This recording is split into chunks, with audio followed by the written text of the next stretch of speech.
It's no secret that I love my Parfum flankers. I think a lot of times the progression of going from an eau de toilette up to an eau de parfum and then maybe an eau fraiche somewhere in the mixture and then finally landing to a parfum can be really beneficial to a fragrance DNA. It's kind of like when it finally reaches final form and it becomes the best possible version that that DNA can be.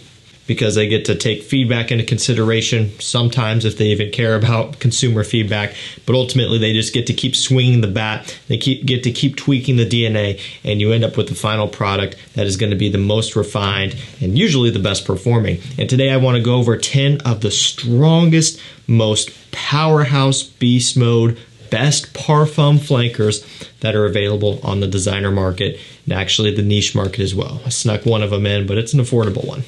This year has been the year of the Parfums and EDPs as well, so there are going to be a few that came out this year that I think have really taken that DNA to the next level, and we're going to talk about all of these. So I will provide links to these down below to discounters. If you want to pick some of these up, that's going to be the place to be so you can save yourself some money, shave a little bit off of that retail price, and that way it makes this hobby much easier in the long run.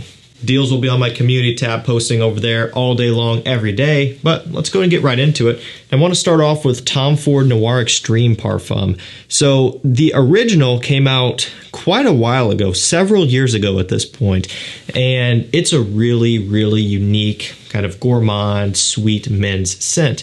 It started out as an eau de parfum, and the original is not really a beast mode scent. In fact, a lot of people would like to get a bit more out of it. And personally, I wouldn't mind getting better performance out of the eau de parfum as well. Although now I'm not really as worried about it because you can wear the parfum. You can pick this one up.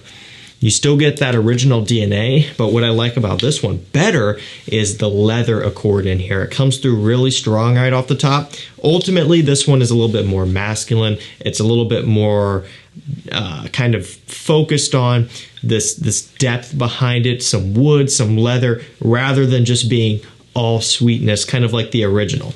And given that this is a Parfum concentrated scent, it performs much better, great longevity, solid projection, leaves a nice trail in the air. And this one, to me personally, is the way to go. If you haven't bought, Noir Extreme yet, I personally say skip the EDP, skip the original, and just go straight for the Parfum. You can't go wrong with it.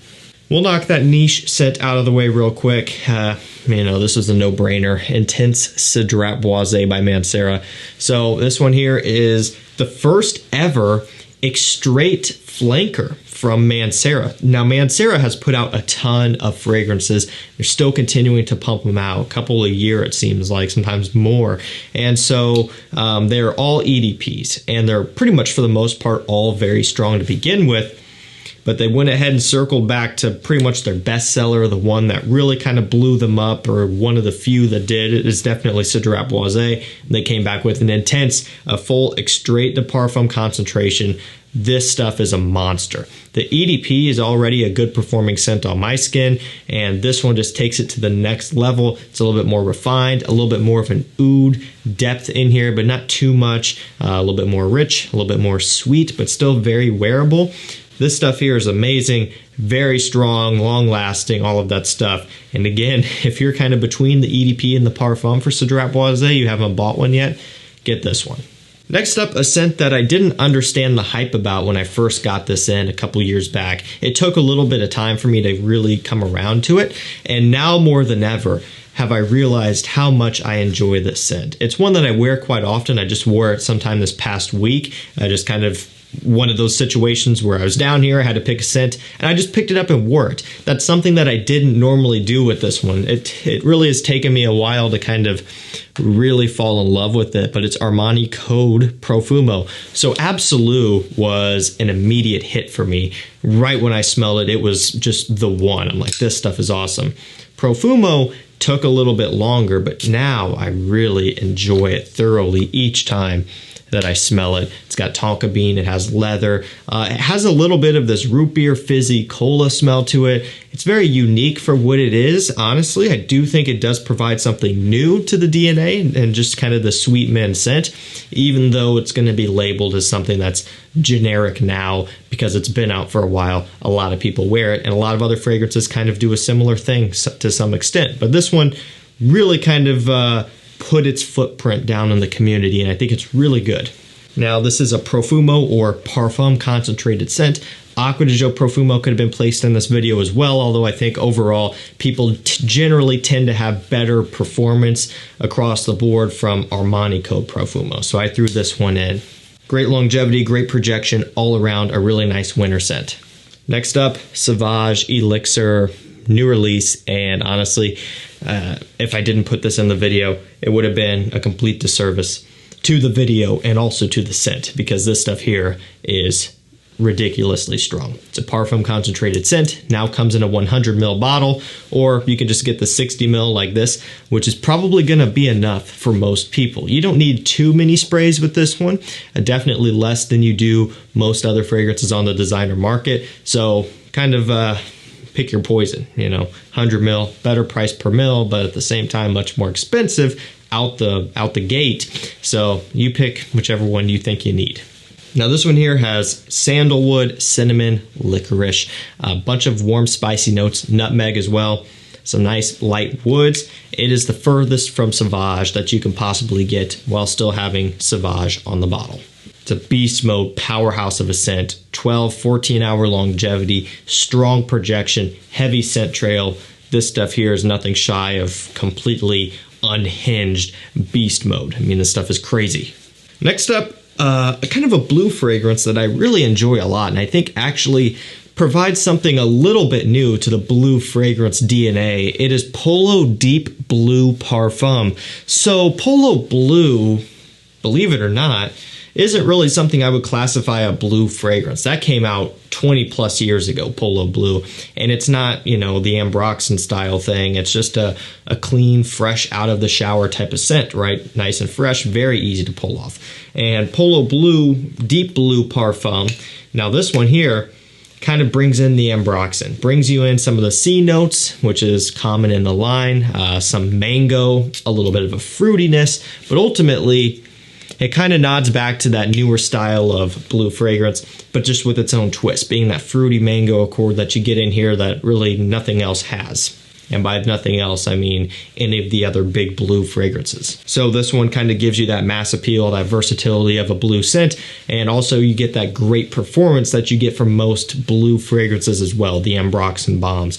Great projection, great longevity, and if you want something a little bit different, check this one out.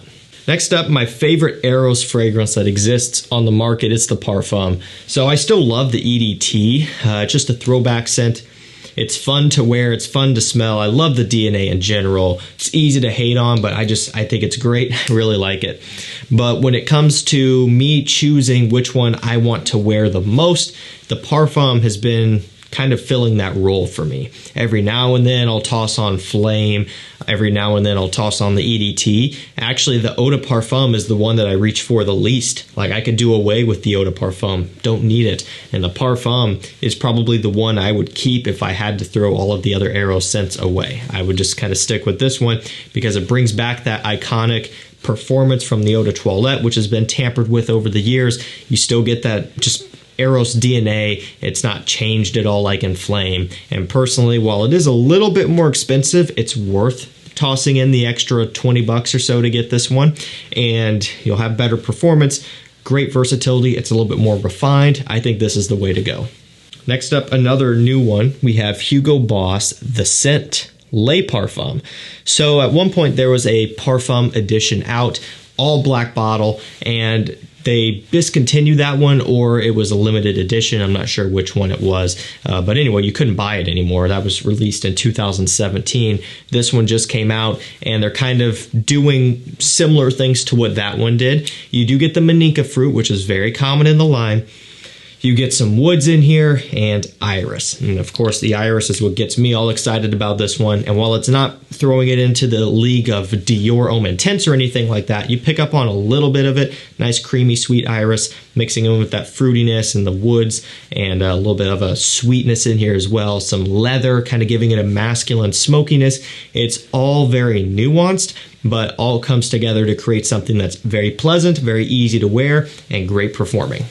Next up, this one can kind of be argued on whether or not it's a true parfum. It's YSL Lait Parfum. So sometimes the Lait Parfums are eau de parfums. However, I wanted to throw this one in anyway because while it could go either way, it behaves and wears and even kind of smells like a parfum. And what I mean by that is it takes the EDP DNA, makes it a little bit more smooth, a little bit more mature, a little bit more refined. And in terms of how it wears, it projects less than the EDP, but it does leave a better trail, and it also has great longevity. And typically the higher up you go in concentration, the less distance you get from your projection, and instead that energy kind of turns into sillage, scent trail, lingering in the air. This one succeeds the eau de parfum in that category. So call it however you want. I'm just going to throw it in the video anyway because I do think it's worth mentioning. It's not one that you should gloss over. I still think the Lait Parfum version is worth picking up for people who like this DNA. Next up, second to last, a new release I've been super excited about. I've been wearing it all the time. I come down here and I just pick up the bottle and I smell it because I think it's really, really nice. AZZARO, the Most Wanted Parfum. So this one has ginger. There's some woods in here, a little bit of this kind of bourbony, vanilla, boozy sweetness as well. I think this is incredible. And basically anymore, if you're looking to pick up a wanted scent, go for AZZARO Wanted by Night, the Most Wanted, and or this one. Kind of pick whichever one you like the best, or maybe you like all of them, and in that case, you could get all of them. The original, and especially tonic, it's kind of up in the air. You don't need to have those in my opinion, but if you had to pick one, it would be of these three, and I do think every guy should own at least one of those three. AZZARO Wanted by Night, I don't think will ever be topped by me. I don't think they could put out something that'll succeed that one. It's just really, really good. Gotta have that one. The Most Wanted is also really solid, and this Most Wanted Parfum is also great.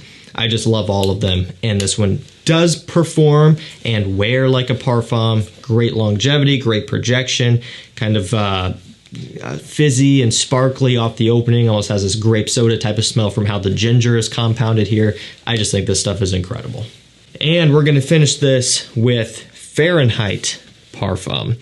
So this is kind of the season for this, and so my recommendation for you, if you've been wanting to pick one up, get subscribed to the channel and check the community tab. Get subscribed to the mailing list because as soon as this comes in stock, I'm going to post about it and it will sell out quick. It's a little bit elusive, a little bit tricky to get, but it will come back. Trust me, it will. And when it does, you want to make sure you're around to pick it up. So use the resources that are free to you, subscribe to the channel, get on the mailing list, and you'll be able to get a bottle and you'll be happy.